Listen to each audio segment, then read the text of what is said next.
Hi.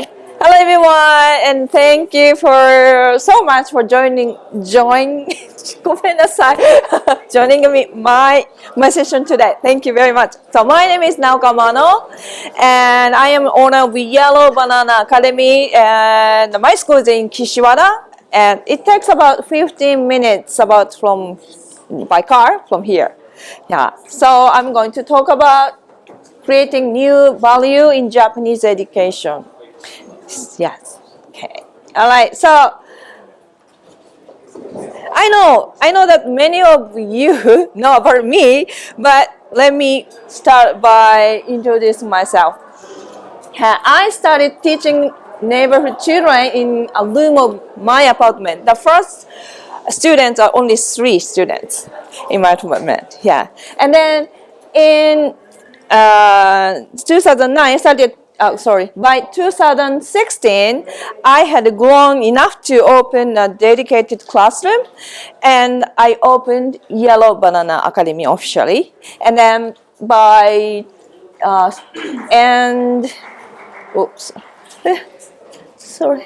and then I started the study abroad program in Cairns, Australia.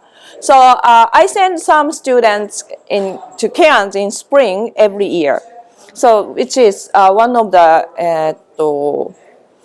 big event for my school.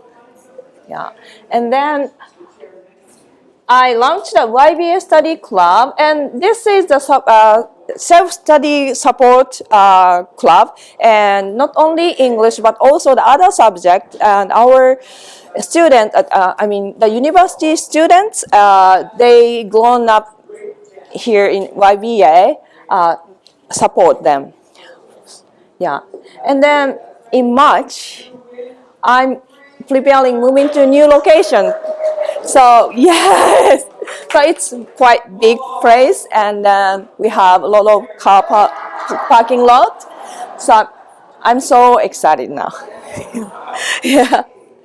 Okay. So the purpose of the presentation, the number one, reaffirm the role of EIKAIWA schools. And number 2, reflect on our mission as educators. And number 3 is explore the impact on the students' futures. Okay. All right. So, is it so small? But this is part of what is known as the education white paper. That is 教育白書, and it says, ちょっと待って、あれ? It doesn't move. あれ? ちょっとどこ? ちょっと待ってください. Sorry. あれ? Oh, I want. Yeah. Sorry. Okay. So by 2033, Japan aims to send 500,000 Japanese students abroad, and while stabilizing the acceptance of 4,000 international school students, they are going to accept. Yeah. So, and I'm sorry. ちょっとあれいや、あれちょっと sorry ちょっと待ってください。あれちょ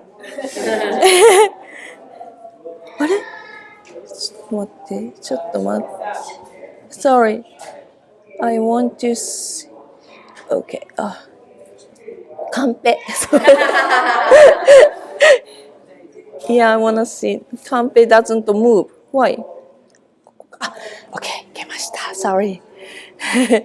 Okay, so and then here is about the goal of the globalization for the Japanese education. The number of university faculties and graduate schools where students can graduate entirely in English is expected to double. Yeah, in high school, the number of institutions offering non-English subject in English will triple. And currently, 20% of schools engage in international exchange programs through online English conversation. But the goal is to implement this in all high schools. Yeah. So this clearly shows that traditional English learning focused only on acquiring knowledge is no longer sufficient. Yeah. Okay, so current state of education in Japan. As you know, the education system includes 6 years of elementary schools, and 3 years of junior high, and 3 years of high school with 9 years of compulsory education. Yeah, and okay, so why the goals are admirable, such as fostering critical thinking and adaptability, there are significant challenges. Yeah, but these include a test-focused learning environment, limited speaking and listening practice, and an overcrowded curriculum. So this is where English Conversation School step in, emphasizing practical skills, cultural understanding, and real-world applications. Okay, so contributions of EIKAIWA schools. So I believe these three. A space for self-expression and confidence building, and providing global perspectives, and developing practical skills for real-life applications. Yeah. When I make lesson plans, I always think about this. Yes. Okay, so let's discuss with your friends. Okay, what challenges do you see in the Japanese education system? So let's take a little bit. Okay, maybe 3 minutes. Let's talk. Let's discuss. Yeah. 3 minutes. It's short, but yeah.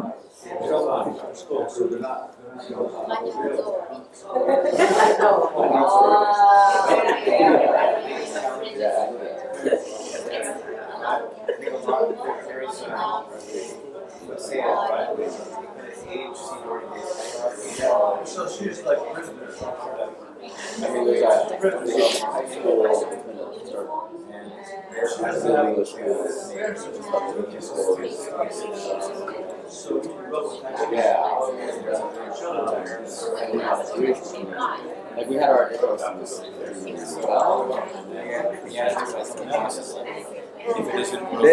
ones that continue, they look at English very differently, and then they felt they just lost its confidence. Basically, Japanese English is totally a visual language, right? It's not here and here.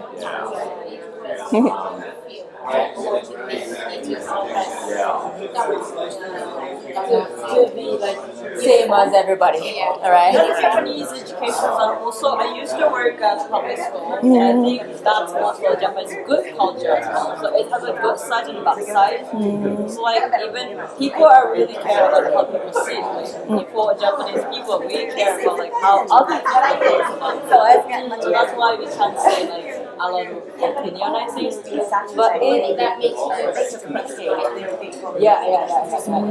It's different to care about other people's feelings, not to feel like what other people want. I just don't know the meaning of the word. 1 more minute. They don't know the words. I don't really speak English that well. And so, never put yourself in a situation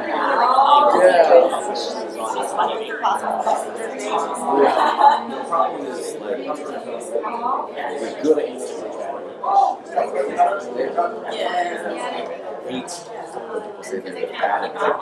My daughter is a second year Yeah, that's true.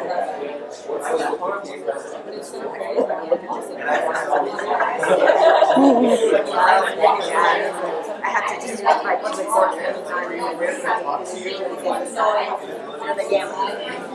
grew up in America. I got bad grades.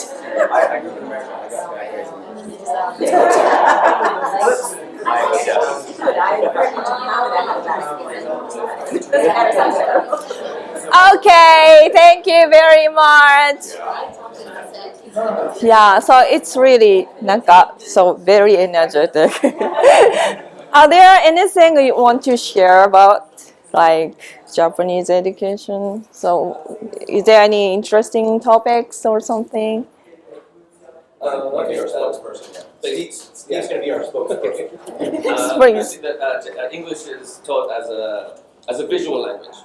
It's just reading. It's not actually maybe there's some understanding. But it's not using. It's not used in communication. So it's purely. It's almost like a mathematical thing. You just learn it in that way.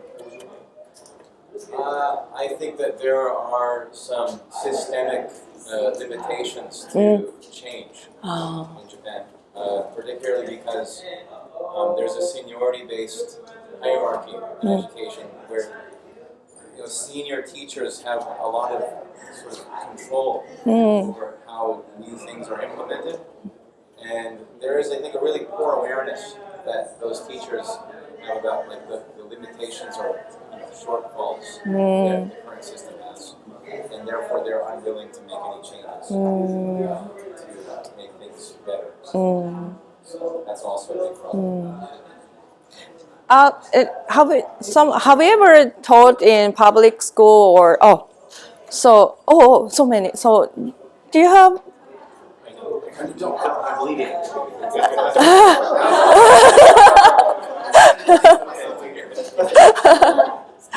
So can you share about what's the difference between public school English education and EIKAIWA school education? Well, for one thing, there was a survey done, I think it was in 2023, of junior high school and high school students, and they asked a bunch of questions. One of the questions was, what's your English level? 40% of junior high school English teachers have an English level above Eiken Junni. So that means 60% are lower than Eiken Junni.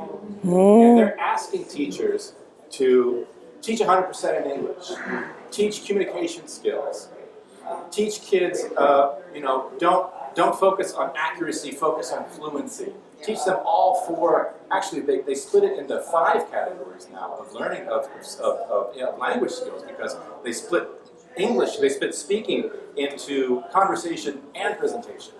So teachers are already maxed out. They are so busy. They have so many things to do other than, and then they're asking this big ask of all these things. They just can't do it. There's not enough time in the day. And they just don't have the ability themselves. One more thing. I taught with English teachers who weren't English teachers. It was a math teacher who was teaching English because they needed an English teacher. How is he going to teach kids how to be fluent? So really, it's up to us. It's not going to happen. And I don't know if Juku can do this. But the tests are reflecting these new changes. So the ACAN test is, they're asking, an opinion piece, write an email, summarize something. Can teachers do that? I don't think so. That's Yeah.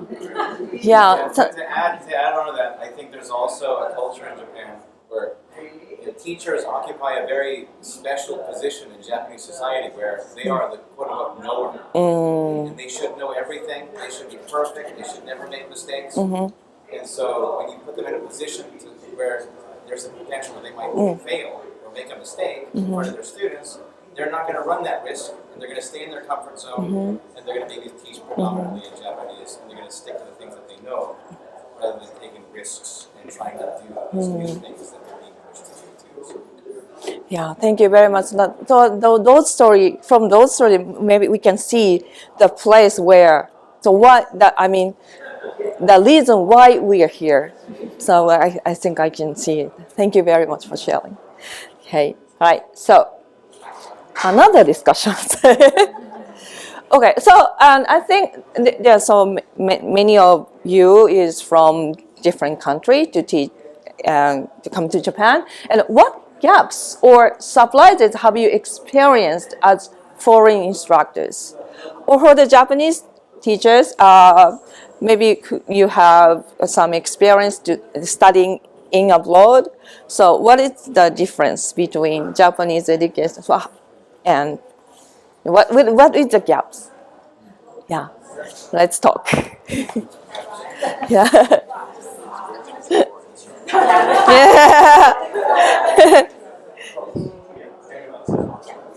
Yeah.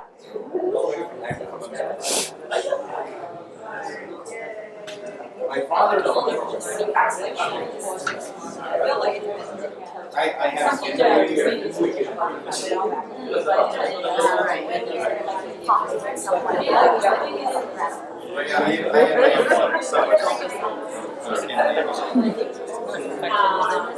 Or like accuracy or being scared to make mistakes.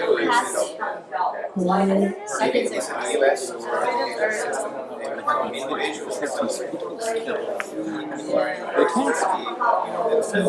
at first when I saw my kids' classes at school, I was so surprised how teacher-centered the classrooms were. But I think that's changed a lot over the last 3 years, seeing my kids' schools. Yeah. They're way more like when we like it used to be when you would go to the teacher observation day and then the teacher just stands up and then who has an opinion and then they all have to stand up and say their opinion and then sit down again and then the teacher writes their opinion and everyone kind of copies each other's opinions. That was really weird to me. And I thought, why don't they just discuss it as a group and how we right? And then it was such a waste of class time and it took a whole hour for each kid to stand up and give their opinion. It was driving me crazy. And then I went to the class observations this last time and it was like all the kids gave presentations with their keynote, with their tablets, and like walked around, and it was like I was like, whoa, this is huge. So I think it's changing in a positive way. Yeah. Don't expect that the observation class is a normal class. It is complete yarasa. In my case, they practiced, they coached these kids. You're going to be asked the first question. This is the question. This is the answer you're going to give. And they did this for weeks. And I thought, if you could just put a little bit of effort in every class instead of just putting all the effort in the observation class, you could do so much better. That was. I quit after that because it was such a dog and pony show. Yeah. Anyways, I think that's the biggest shocker for me. Like, why do we have a conversation to talk about it? It's like stand up and say their opinion and write it. So like like the threat.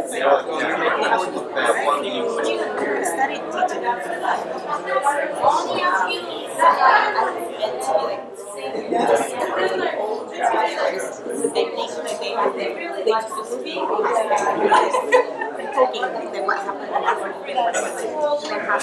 always think that okay, she was this person. I was like, so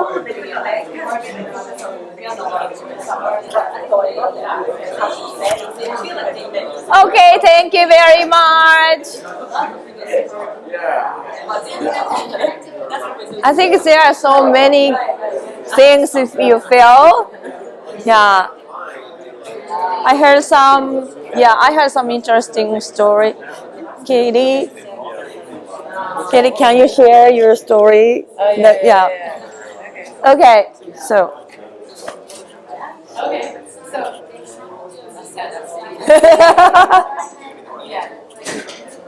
Yeah. my biggest surprise, I think, I don't really know, I feel like I've been here so long, but when I went to watch my kids' school's observation lesson or whatever, and I was just so surprised at how teacher-centered the classrooms were.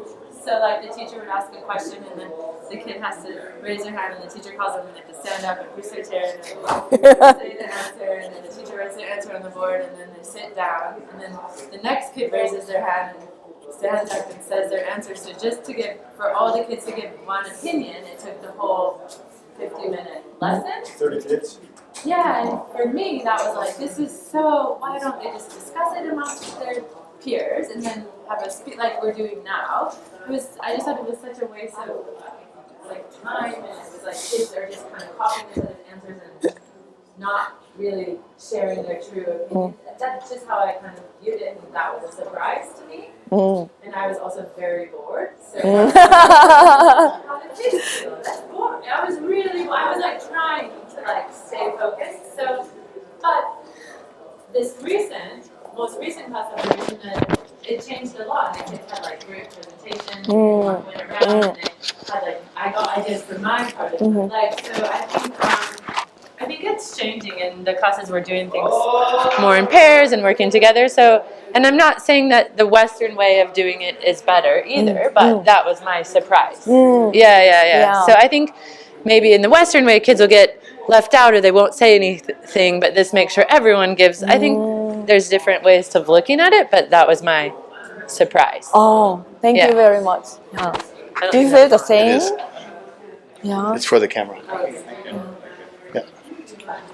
Y'all. Should I stand? Yeah. Yeah, I think one of the things that surprised me the most, at least compared with how things are done in the U.S., is that, when I was a kid, everybody wanted to be the best. Everybody wanted to be number one in the class. And it was very competitive. Everybody was always trying to one-up each other all the time. And I found that in Japan, no one wants to be the best. It's embarrassing for students to be better than their classmates. And so in some cases they will actually, if they are good, they will artificially stunt themselves so that they don't look better than each other, because they are worried about like making the other classmates feel like inferior in some way. So of course nobody wants to be below average, right? But it was confusing to me that no one wants to be above average either. Or at least show that, yeah. So they will hide that they're better, right? An example of this is my daughter. I have a 14-year-old daughter. She's a second-year junior high school student. She takes English at her school. Her English teacher's pronunciation is atrocious. And my daughter's pronunciation is better than her teacher's. And she will artificially make her pronunciation sound more like a Japanese person so that she doesn't embarrass her teacher. That's normal. Yeah, it is normal, right? But it's so weird. It's like, man, I taught you to pronounce better than this. What are you doing? Right? I'm done. Thank you very much. Yeah, she's surviving, yeah. So, do you want to fill the gap? I do. Yeah. Other people, do you feel you want to fill the gap? Yeah. So, yeah, I agree. Yeah. So, thank you very much. So good talk. Okay, one more. Sorry. Okay. How can EIKAIWA schools differentiate themselves themselves from traditional juk? Yes. What we are doing right now. Yeah. Yeah, I agree. Do you have any opinions? Yeah, I think doing projects, activities, social things, communicating in English, we can use it in lots of different ways. Yeah, I think it's different. Do you do anything different from traditional juku? Like, do you have any project at your school?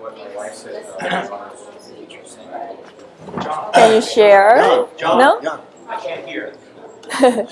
So, do you have any project or programs and different from juku?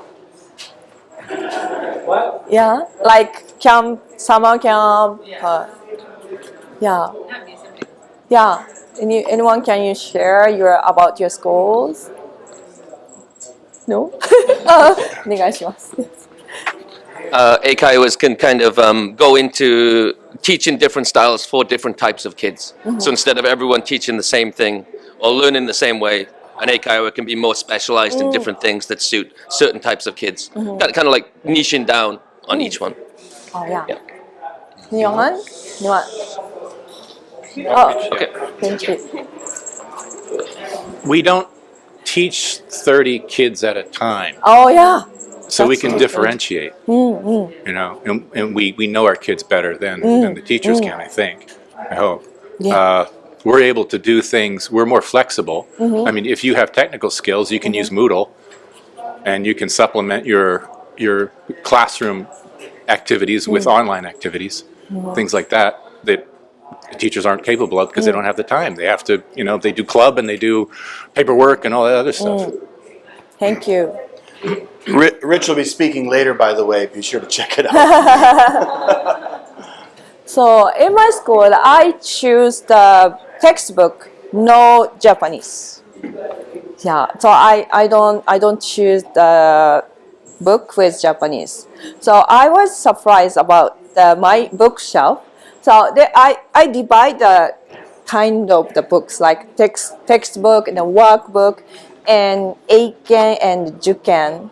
So Eiken and Juken shelf, the label, all English, all Japanese.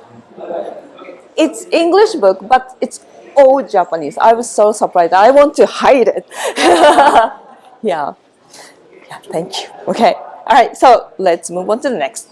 Okay, so students using their English skill to achieve success. This is my school story.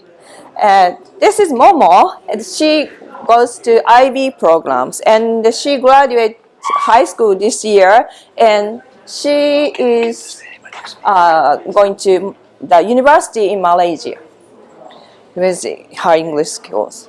And also a student, okay, so, and also the hockey guy, the student who spent 3 years in Australia to enhance field hockey skill while improving their English communication abilities.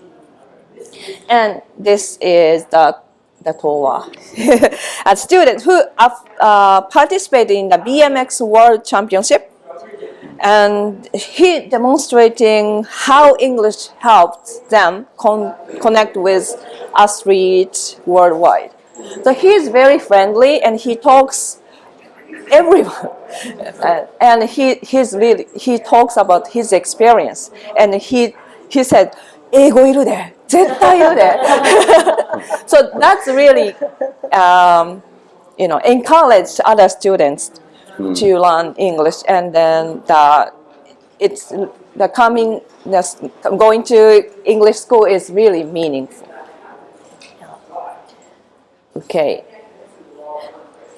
All right, so discussion, but I want to share, and so during through the discussion, I want you to see or to know why you're here and why English is here and what is the role of English school. So one more time. How can these stories inspire your students and the community? So this student, like someone who got success with English skills. So I think you have some students in your school, those kind of students. So do you talk about your students to other students? So can you talk about it? How can these stories inspire students and community? Success story. How do you share your students' success story? Do you have success stories? I actually share mine. ジョイさん、ジョイさん。ありがとう。いいよ、いいよ。お湯。 After finishing college, I actually did classes in Canada. Right after finishing, 小さです。 there. Then I just met so many people and had different experiences that I can share. Like that's made my life completely change. Like it's different now. So I just do talk about that too.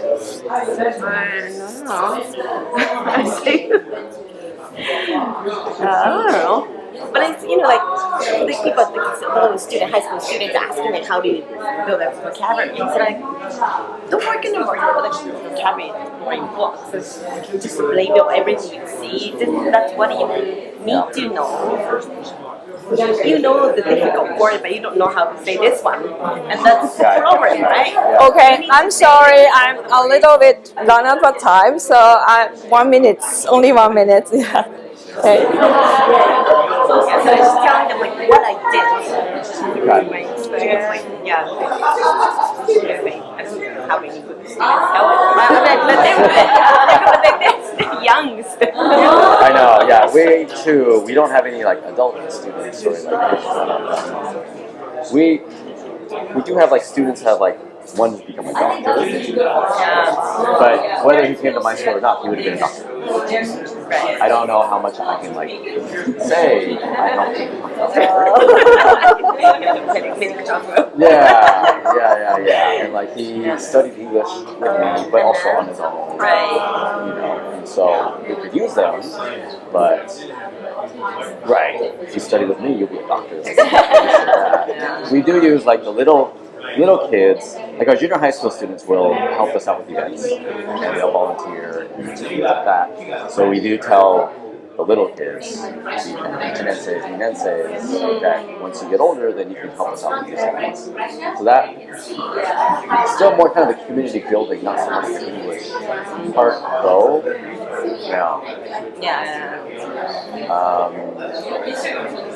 Don't know. I don't know. I don't think I have. A bit similar in my school. Yeah, we don't have like very famous students, but we have this like school event. We call it ACTBEL. So they have to do their research. Okay, thank you very much.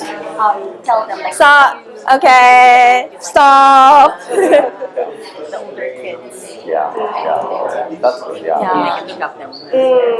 Okay, so do you use those stories? Do you share? How do you share? Who share the success story at your school? No? Oh, no. Oh, okay. Really? Oh. Same here. I think that something like the sports and then if it's not related to the English education, but someone success, I want to share about it, and then 무리하리 related to the English. So and my school has a corner. I forgot to take photo and decorate about their success story. So, he is in Australia now, or he is he went to the championship, and I decorate the pictures and some stories, and that inspired them. So I use a lot of student success story. So it's different. Not that someone go to the good school, someone sports, someone arts. Yes. Okay. That's it. All right. Okay. So now I'm going to share about what I am doing at my school. Okay. So the summer camps, we do summer camps include speech contest with Scholar Speak Hour to winners. So I have my friends, Chiguso. She's a partner, and we do together about the scholarship award summer camps. And the winner goes to Cairns. Yes, and employs English-speaking instructors from other countries, because I am Japanese owner. So to provide authentic language and curriculum is based on Cambridge English. I love the curriculum, and exam framework, emphasizing global and practical topics. And include 20 minutes review session after 60 minutes. My lesson is doing 60 minutes, and after the lesson, we provide 20 minutes to review or complete their homework. Because some kids are very, very busy, so they don't do the homework to the next week, and then because they don't do the homework, they really hesitate to come to school. So I want to avoid that. then I provide the 20 minutes to support their homework. That really works now. Yeah, so because they finish homework, so they have more time at home, and more students read books, and more students practice ondoku, something like that. So it's really effective. Yeah, and also the foster a collaborative environment where students inspire and challenge one another. So the group work is important. Yes. Yeah, I want to. Yeah, so I'm sorry I don't have time, so I'm going to skip it. Okay. Right. So I always think about Juku is competing. I have been sold, but the Juku focuses on academic result, like knowledge input. But EIKAIWA school focuses on communication skills and global perspective, which is really important in the future. And the government also focus on this. So that is, we can do it, and Juku can't do it.